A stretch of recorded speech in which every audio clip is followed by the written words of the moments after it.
Hello दोस्तों, CGPSC ई learner के YouTube channel में आप सभी का स्वागत है। आज हम एक ऐसे नगर के बारे में जानेंगे, पढ़ेंगे जो युगों युगों से विद्यमान है। जिस नगर ने कभी अपनी स्वर्णिम युग को देखा, अपनी ऊंचाइयों पर गया, तो कभी कभी उसने एक ऐसा आक्रमण झेला जिससे इसकी भव्यता, इसकी स्वर्णिम युग को गहरा घाव लगा। इसने एक खूनी संघर्ष देखा, तो कभी इसने एक ऐसे साम्राज्य की नींव यहाँ पड़ी जिसने इस नगर की जो ऐतिहासिकता है उसको बदल के रख दिया था। आइए स्टार्ट करते हैं हम रतनपुर का गौरव गाथा। एक ऐसा नगर जो चारों युग में विद्यमान था, जिसको अलग अलग युग में अलग अलग नाम से जाना गया था। सतयुग में मणिपुर, त्रेता युग में माणिकपुर, द्वापर युग में हीरापुर और कल युग में रतनपुर। एक ऐसा नगर जो सांस्कृतिक और ऐतिहासिक गाथाओं को संजोए हुए, जिसने कलचुरियों और मराठों की राजधानी होने के साथ साथ प्राचीन मंदिरों और तालाबों की नगरी होने का गौरव प्राप्त है। एक ऐसा नगर जिसे हम जानते हैं रतनपुर के नाम से, जिसे बसाया गया था 11वीं शताब्दी में कलचुरी साम्राज्य का प्रतापी शासक रतनदेव प्रथम के द्वारा। कलचुरी साम्राज्य की स्थापना 1000 ईस्वी में हुआ था, छत्तीसगढ़ में हुआ था। तब इसकी राजधानी 1000 ईस्वी में तब इसकी राजधानी थी क्या? तुम्मान। तुम्मान से कलिंग राज ने अपना शासन प्रारंभ किया था। कलिंग राज के बाद उसका बेटा हुआ कमल राज। कमल राज के बाद होते हैं रत्नदेव प्रथम। रत्नदेव प्रथम ने 1050 ईस्वी में रतनपुर नगर को पुनः बसाया। एक प्राचीन नगर था। इस नगर को बसाने के साथ साथ यहाँ भव्य मंदिर, अनेक तालाबें खुदवाई गई थी। इस नगर की भव्यता को देखते हुए इस नगर को कुबेरपुर की संज्ञा इस नगर को प्रदान किया गया था, जो कि अपने समय में कला, संस्कृति और आर्थिक दृष्टि से समृद्ध था। इसकी ख्याति चारों ओर फैली थी। यही कारण है कि इस नगर को कुबेरपुर की संज्ञा प्रदान किया गया था। रतनदेव ने अपनी राजधानी तुम्मान से रतनपुर क्यों स्थानांतरित की, इस पर एक अच्छी कहानी है। किंवदंती ऐसा है कि एक रोज रतनदेव शिकार करने के लिए निकले हुए थे। वे शिकार करने के लिए रतनपुर पहुंचे थे। तब रतनपुर घनघोर जंगल रहा होगा, बेसिकली ऐसा हम समझ सकते हैं। रात में तुम्मान जाने के बजाय उन्होंने महामाया मंदिर, जो आधुनिक महामाया मंदिर है, वहाँ एक प्राचीन महामंदिर पहले से ही रहा होगा, उस महामाया मंदिर में उन्होंने विश्राम किया था। उसी एक पेड़ के नीचे वे रात बिताने का फैसला किया। आधी रात को तेज रोशनी से उनकी नींद खुलती है और वो देखते हैं कि माँ महामाया जो है अपने सेवकों के साथ मौजूद थी और वहाँ माता महामाया, देवी महामाया का क्या चल रहा था? दरबार चल रहा था। उनको आश्चर्य हुआ, लेकिन अगली सुबह जब वे तुम्मान वापस चले गए तो बाद में रात में उन्हें एक सपना आया था, जिसमें देवी ने अपनी राजधानी रतनपुर स्थानांतरित करने के लिए कहा था, जिससे उन्हें प्रसिद्धि और गौरव प्राप्त होगा। एक किंवदंती और भी है, रतनपुर को मणिपुर के बराबर बताती है। मणिपुर, जिसका उल्लेख महाभारत में मिलता है। किंवदंती है कि रतनपुर, रत्नदेव मणिपुर गांव के नाम बदलकर उसे रतनपुर रख दिया था। रतन और मणि दोनों ही का मतलब होता है क्या? रत्न। हालांकि महाभारत में जिस मणिपुर का उल्लेख है उसमें सुक्ति नदी के तट पर होने की ऐसी जानकारी हमको प्राप्त होती है, परंतु रतनपुर के पास में ऐसी कोई नदी नहीं है, जिससे कारण जो कनिंघम है इतिहासकार, उन्होंने इस कहानी को आसानी से खारिज कर दिया था। 1114 ईस्वी में एक शिलालेख प्राप्त होता है जाजलदेव के, जो रत्न राज के वंशज थे। इसी शिलालेख से हमें जानकारी प्राप्त होता है कि रतनपुर को कुबेर, धन का स्वामी, कुबेर का शहर बताया गया था, क्योंकि इसकी ख्याति चारों ओर फैली हुई थी। यहाँ सभी वो जो रत्नदेव हैं, है ना, उन्होंने हर सुख सुविधाओं को यहाँ पे संजोए रखा हुआ था। यहाँ विभिन्न इलाकों से आने वाले ब्राह्मणों को उन्होंने आश्रय प्रदान किया था, जिससे इस नगर की ख्याति दूर दूर तक फैलती चली गई। उन्होंने बताया है कि एक कई रंगों के अद्भुत रत्नों से सजा हुआ एक नगर है जो समुद्र जैसे दिखता है। यहाँ कई मंदिर हैं जो इसे स्वर्ग जैसा बनाता है। 1495 में राजा बहार शाह 1495 राजा बहार शाह के एक शिलालेख में इस शहर की तुलना इंद्र की शहर से की गई है। ठीक है, इस शहर के बीचों बीच जो नया शहर है वहाँ पे एक किला है, प्राचीन किला है जिसे हम गज किला के नाम से जानते हैं। इस गज किला को गज किला क्यों कहा जाता है, इसके पीछे कहानी है कि इसे अगर हवा से देखा जाए तो यह हाथी जैसा दिखता है। और एक किंवदंती ऐसा है कि इसके मुख्य द्वार पर सिंह दरवाजा जो बैठे हुए हाथी के आकार का है, इसलिए इसका नाम गज किला रखा गया है। ये सिंह दरवाजा है ना। इसके 4 द्वार थे, एक होता है सिंह द्वार, भैरव द्वार, गणेश द्वार, सेमर द्वार। समय की मार ने इस मजबूत किले के इस मजबूत द्वार को एक एक करके ढहा दिया। सन 1741, यहाँ पे 42 लिखा हुआ है, 1741 में मराठों के तोप के आक्रमण से सिंह दरवाजा के हिस्सा को ढहा दिया गया। 1741 ईस्वी में मराठा सरदार भास्कर पंत ने इस शहर पर अपने उड़ीसा अभियान के दौरान आक्रमण करते हैं। उस आक्रमण में यह दीवार को वो ढहा देते हैं।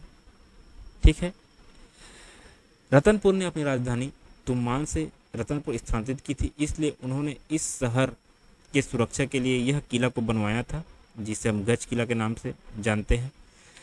रतनपुर में पाया गया सबसे पुराना शिलालेख जो है 1059 ईस्वी का है, 1069 ईस्वी का है ना। इसमें रत्नराज प्रथम के पुत्र पृथ्वीदेव के शासनकाल में बनाया गया था इस किले को, ऐसा इसमें उल्लेख मिलता है। ऐसा हो सकता है कि रतनदेव ने यह किला बनाने का इसकी नींव बनाई होगी, उसने इस किले को बनाने की शुरुआत किया होगा और अंतिम चरण में ये जो पूरी तरह से बना होगा वो पृथ्वीदेव के समय में बना हुआ होगा। इस पंडित शिवदास शास्त्री जो इतिहासकार हैं उन्होंने भी इस किले का निर्माण जो है पृथ्वीदेव प्रथम के समय में कराया गया, ऐसा उनका भी मानना है। छत्तीसगढ़ पर्यटन विभाग में भी इसे पृथ्वीदेव द्वारा बनाया गया ऐसा माना गया है, परंतु हमारे CGPSC व्यापम के विभिन्न एग्जामों में यह क्वेश्चन पूछा गया है और उसका आंसर इस किले के निर्माणकर्ता के रूप में रतनदेव प्रथम को लिया गया है। तो हम भी वही मानेंगे कि इस किले का निर्माण रतनदेव प्रथम ने किया था। जाजरलदेव का रतनपुर पत्थर शिलालेख एंड यह पत्थर शिलालेख संभवतः किले के अंदर खोजा गया था, अब नागपुर संग्रहालय में है। इस नागरी लिपि और संस्कृत भाषा में लिखा गया है। यह विक्रम संवत 1050 ईस्वी के हैं और वर्ष 1207 दिनांकित है। इसमें हैहय वंशावली चंद्रमा से मानी गई है। इस वंश के में राजा जाजरदेव प्रथम का जन्म हुआ था। उनके पुत्र रतनदेव द्वितीय ने चोड़गंग राजाओं को हराया था और उनसे पृथ्वीदेव द्वितीय का जन्म हुआ था, जिसके शासनकाल में यह शिलालेख उत्कीर्ण है। पृथ्वीदेव द्वितीय के समय में शिलालेख का उद्देश्य यह सूचित करना है कि शिव के लिए एक मंदिर का निर्माण देवगढ़ द्वारा कराया गया था, जिनका परिवार कुछ समय पहले चेदी मंडल से तुमान में स्थानांतरित किया गया था। यह शिलालेख इसके लिए बनाया गया था कि एक देवगढ़ थे है ना, जो चेदी मंडल से तुमान आए हुए थे, उस देवगढ़ द्वारा एक शिव मंदिर का निर्माण कराया गया था तुमान में। ठीक है, इसी की सूचना देने के लिए एक शिलालेख बनाया गया है जो कहाँ मिला है अपने को, रतनपुर में मिला है। यह शिलालेख देवगढ़ द्वारा रचित है, कुमार पाल द्वारा लिखित और संपुला द्वारा उत्कीर्ण है ना। इसको देवगढ़ और कुमार पाल द्वारा इसको लिखे गए हैं और संपुला जो है इसको उत्कीर्ण किए हैं। अब देखते हैं उस गज महल के सिंह दरवाजा। इस सिंह दरवाजा किले के जो मेन दरवाजा है, इसमें दीवारों पर रावण की शिव उपासना को उकेरा गया है। क्या उकेरा गया है? रावण की शिव उपासना को उकेरा गया है, जिसमें वह अपना एक सिर काटकर शिवलिंग पर चढ़ा रहा है। किले के अलमारी नुमा दीवार पर धमधा के गोंड राजा विजायिक, जिसको गोपल्ला वीर के नाम से भी जाना जाता है, इसकी कहानी का उल्लेख है। ऐसा माना जाता है कि जब राजा कल्याण शाह जहांगीर के दरबार में थे, तब गोपल्ला वीर ने ही एक हाथी को हराकर उनको छुड़ाया था। उसकी इस वीरता से प्रभावित होकर उन्होंने कल्याण शाह को वापिस रतनपुर भेजा था और रतनपुर से कर लेना बंद कर दिया गया था। गणेश द्वार, इस द्वार के पास हनुमान जी की मूर्ति है मुख्य किला परिसर इस गणेश द्वार के बाद स्थित है। इस किले के अंदर कई मंदिर हैं, जैसे मराठा रानी आनंदीबाई द्वारा निर्मित लक्ष्मी नारायण मंदिर है, राजा कल्याण साय द्वारा निर्मित जगन्नाथ मंदिर है, इस किले के अंदर में हमको दिखाई देते हैं। इस नगर के एक पुराना शहर जिसको जूना शहर के नाम से जाना जाता है, उस जूना शहर में एक महल है जिसको हम बादल महल करते हैं और इसी को रानी महल भी कहा जाता है। कोटा मार्ग पे स्थित है, खंडहर हो गया है। किंवदंती के अनुसार इसको 16वीं शताब्दी में राज सिंह द्वारा बनाया गया था। उन्होंने एक छोटा सा निवास स्थान बनाया था, इसका नाम राजपुर रखा था, परंतु अपने बेटे विश्वनाथ सिंह की मृत्यु के पश्चात उन्होंने यह महल त्याग दिया और रतनपुर एक गज महल में आकर निवास करने गए थे। इस गज महल में निवास करते वक्त उनको यह पता चला कि जो राज सिंह है वो तखत सिंह के वास्तविक पुत्र नहीं है, बल्कि किसी ब्राह्मण के दीवान के पुत्र हैं। इस रहस्य का जब उनको पता चला तो उन्होंने दीवान की हत्या का आदेश दे दिया था। इस महल का निर्माण राज सिंह के द्वारा अपनी नागा रानी के लिए करवाया गया था। महल को झूले के आकार में बनवाया गया है ताकि रानी यहाँ अपना समय बिता सके। यह महल अपने समय काफ़ी महत्वपूर्ण रहा होगा, जैसा कि इसके खंडहर से पता चलता है। स्थानीय लोग इसे सतकंडा महल भी कहते हैं, क्योंकि इस महल के बीच में 3-4 मंजिला एक खंडहर संरचना है।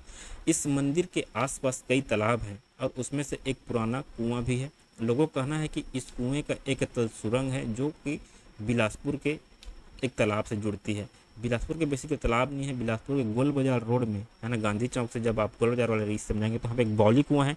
उसी बौली कुआं में इसका एक द्वार निकलता है। बेसिकली इस जो रतनपुर की इस महल में कुआं पाया गया है उसमें 6 द्वार हैं। उस 6 द्वार में से एक द्वार जो है यह बिलासपुर के बौली कुआं में निकलता है। इसी महल में एक और शिलालेख मिला है जो अभी नागपुर संग्रहालय में है, नागरी लिपि में लिखा गया है और संस्कृत भाषा में है, जो कलचुरी वर्ष कितना 1163 ईस्वी में इसको लिखा गया है। ये शिलालेख ब्रह्मदेव का है, जो पृथ्वी पाल का एक सामंत था, जो अपने धार्मिक कार्यों के लिए प्रसिद्ध था। वो सभी मंडल प्रमुखों में से क्या प्रमुख था। पृथ्वीदेव ने उसे अपने देश के शासन सौंपने के लिए एक तिलहरी मंडला से बुलाया था। ब्रह्मदेव ने मल्लाला में एक शिव मंदिर का निर्माण किया। वरेलपुर में श्रीकांत के लिए एक मंदिर का निर्माण किया था। रतनपुर में पार्वती के लिए 9 मंदिर बनाए थे। रतनपुर में एक तालाब खुदवाई थी। शिलालेख में उनके कई अन्य कार्यों का उल्लेख मिलता है। ऐसा माना जाता है कि उन्होंने कई सराय भी निर्माण कराए थे, जो कि तत्कालीन यात्रियों के लिए सुविधाजनक हो सके था। ठीक है, अब आगे देखते हैं रतनपुर में और पाए गए प्राचीन मंदिर और सती चबूतरों के बारे में। रतनपुर में अनेक सती चबूतरे पाए गए हैं। इसमें से एक प्रसिद्ध है एक सती मंदिर। ऐसा माना जाता है कि यहाँ एक 20 द्वारिया मंदिर है ना, 20 द्वार मंदिर है। इसमें एक साथ 20 द्वार हैं इस मंदिर में। इसी को आठाबीसा सती स्थल भी कहा जाता है, क्योंकि यहाँ 28 रानियां सती हुई थी ऐसा माना जाता है। रानी बेदवती द्वारा खुदवाया गया यहाँ पे एक तालाब है जिसको बेद तालाब कहते हैं। मांग पूर्णिमा में आठाबीसा का मेला भरता है। ये 20 द्वारिया मंदिर है ना, 20 द्वार है। यहाँ पे 28 रानियां सती हुई थी। यहाँ मांग पूर्णिमा में यहाँ पे मेला भरता है। यहाँ पे एक तालाब है जो साइड में दिख रहा है, इसको बेद तालाब कहते हैं। इसको रानी बेदमती द्वारा खुदवाया गया था। यहाँ महामाया मंदिर के पास में भी एक सती मंदिर है, जहाँ दानी अग्रवाल की पत्नी भवानी सौ सती हुई थी। रतनपुर के दुल्हरा तालाब करीब 1 मील पश्चिम में मूसे खां का दरगाह स्थित है। ये मूसे खां का दरगाह स्थित है। ठीक है, रतनपुर के पश्चिम में पहाड़ी मंदिर के ऊपर एक बीरा देवी का मंदिर है। क्या है? एक बीरा देवी का मंदिर है, जिसका निर्माण राजा रतनदेव तृतीय के प्रधानमंत्री गंगाधर राव के द्वारा कराया गया था। ये पहाड़ी मंदिर है। वहाँ पे हनुमान जी का मंदिर है। वहाँ पे एक मंदिर है जिसको लक्ष्मी देवी मंदिर कहते हैं, एक बीरा मंदिर भी से कहते हैं। यहाँ पे रामायण महाभारत का पूरा कथा को उकेरा गया है। एक बीरा मंदिर को पुष्पक विमान के साजिश से बताया गया है। आजकल यह मंदिर लक्ष्मी देवी के नाम से भी जाना जाता है। ये उसकी सीढ़ी है, मेन द्वार है, ये उसका मेन द्वार, ये सीढ़ी है, ये मंदिर है। यहाँ पे हनुमान जी का एक बड़ा सा मूर्ति है पहाड़ी के ऊपर में। प्रसिद्ध जैन मुनि कांति सागर के अनुसार रतनपुर, चूँकि रतनपुर का इतिहास बहुत प्राचीन है, चूँकि एक युगों तक विद्यमान है, तो उनका मानना है कि यहाँ पे 5000 साल पुराना एक विश्वविद्यालय था, जो कि नालंदा से भी प्राचीन था। ऐसा किसने कहा है? ऐसा कहा गया है किसके द्वारा? प्रसिद्ध जैन मुनि कांति सागर के अनुसार। यहाँ एक सूर्य मंदिर है जिसे लखनेश्वर महादेव मंदिर भी कहते हैं, जहाँ जलहरी शिव लिंग है एवं सूर्य का प्रस्तर मूर्ति भी है। यह शिवलिंग सूर्य के दक्षिणायन में दक्षिण दिशा में, उत्तरायण में उत्तर दिशा की ओर झुक जाती है।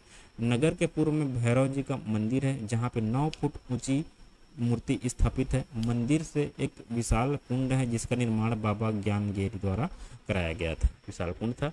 जैमिनी पुराण में प्रसिद्ध मयूर ध्वज ताम्रध्वज की कहानी भी रतनपुर से संबंधित है। इसको हम एक अलग से वीडियो में इसके बारे में जानेंगे, क्या है मयूर ध्वज ताम्रध्वज, और श्री कृष्ण अर्जुन और महाभारत से रिलेटेड यह कहानी है, जिसके हम एक अलग से वीडियो में इसके बारे में जानेंगे।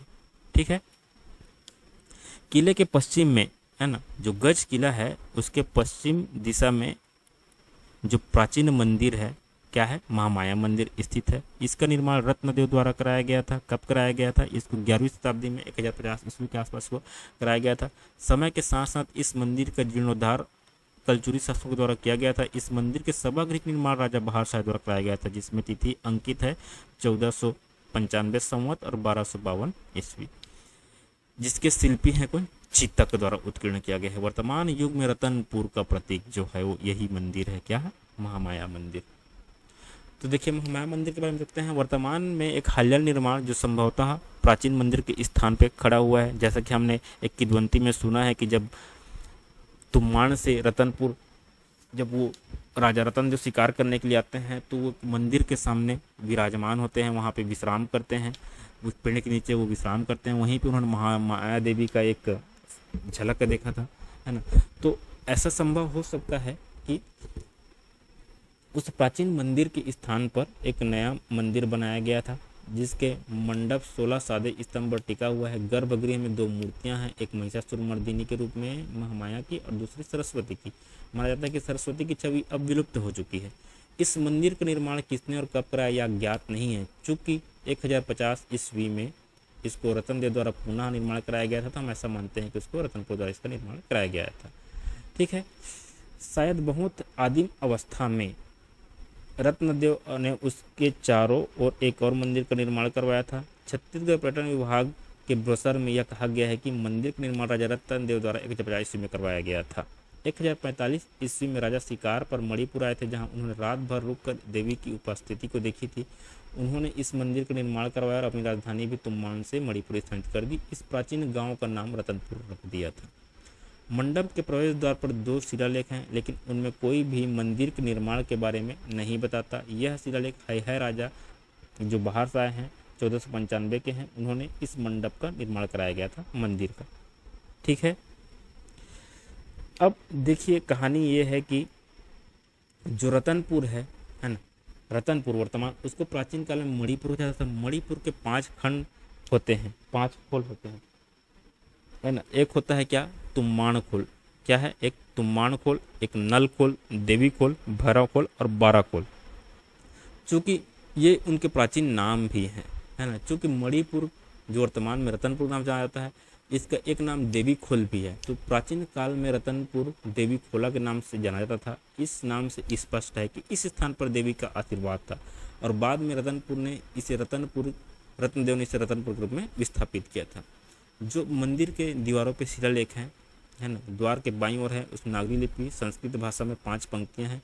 यह शिलालेख है राजा बहार शाह के शासनकाल को संदर्भित करता है, जो रतनपुर में रहते थे। उसके पास 1000 घोड़े और 60 हाथियों की सेना थी। यह रतनपुर शहर की तुलना इंद्र के शहर से करता है। गोविंदा राजा बहार शाह के अधीन रतनपुर के महापौर थे। कौन थे महापौर थे? गोविंदा नाम का एक महापौर था, जो बहार शाह के अधीन रतनपुर में रहता था। दाईं ओर के जो शिलालेख हैं संस्कृत भाषा में है, नागरी लिपि में है ना। ये 11 पंक्तियों में है। 1552 ईस्वी में इसको बनाया गया था, जो विक्रम संवत में, है ना, जो कि एक्चुअल में 1495 और 96 ईस्वी में इसका दिनांकित है। शिलालेख के देवताओं के वास्तुकार विश्वकर्मा को प्रणाम के साथ साथ शुरू होता है। इसके बाद में इसमें कोकासा परिवार के सूत्रधार चित्तक की प्रशंसा की गई है। वह मनमत का पुत्र और मंडाना का भाई था। इन सभी का उल्लेख कोस गैन पत्थर के शिलालेख के रूप में मिलता है। इसी कोकासा के नाम पे जो बादल महल था उसमें कोका तालाब बनाया गया था। कोका तालाब जो है जिसका सुरंग कहाँ पे, बौली कुआं में बिलासपुर पे निकलता है। ठीक है। महामाया मंदिर के तालाब के पास में ही काठी देउल मंदिर है। इस परिसर में 2 मंदिर हैं जिनका हाल ही में भारतीय पुरातत्व संरक्षण ने पुनर्निर्माण किया है। एक मंदिर ग्रह के नीचे खुदाई के दौरान कुछ कंकाल मिले थे। ये मंदिर संभवतः 15वीं शताब्दी में बनाए गए थे।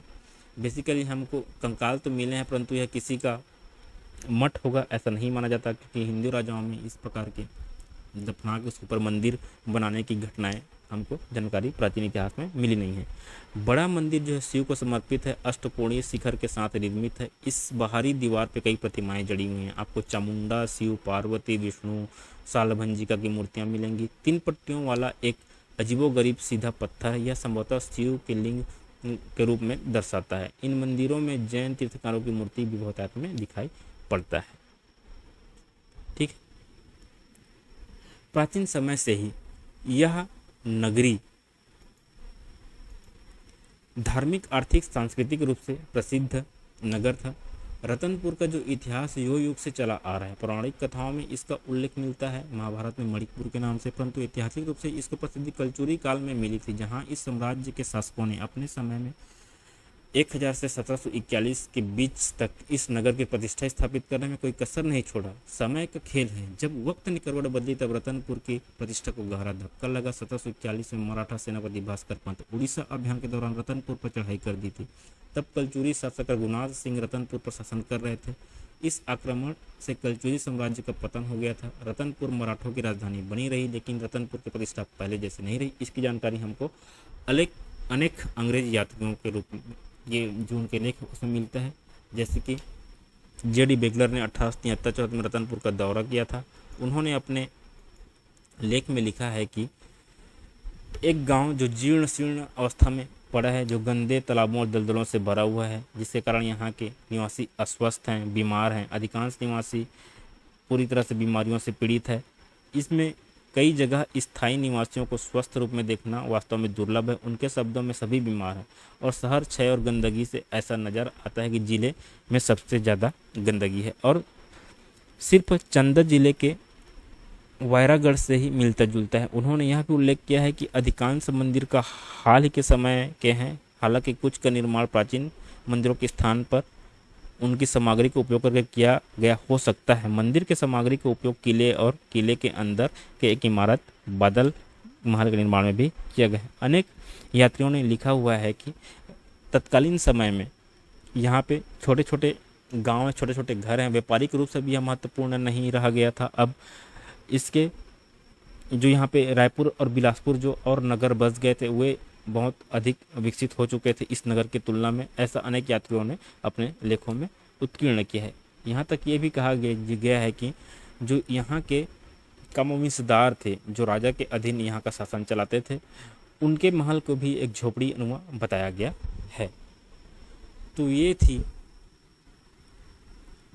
प्राचीन काल की नगर रतनपुर की गौरव गाथा का इतिहास।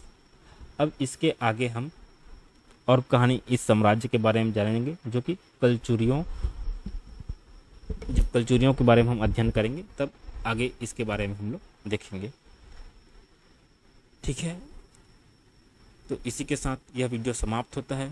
हमारे चैनल CGPSC ई लर्नर को सब्सक्राइब करें, लाइक करें, शेयर जरूर करें। धन्यवाद।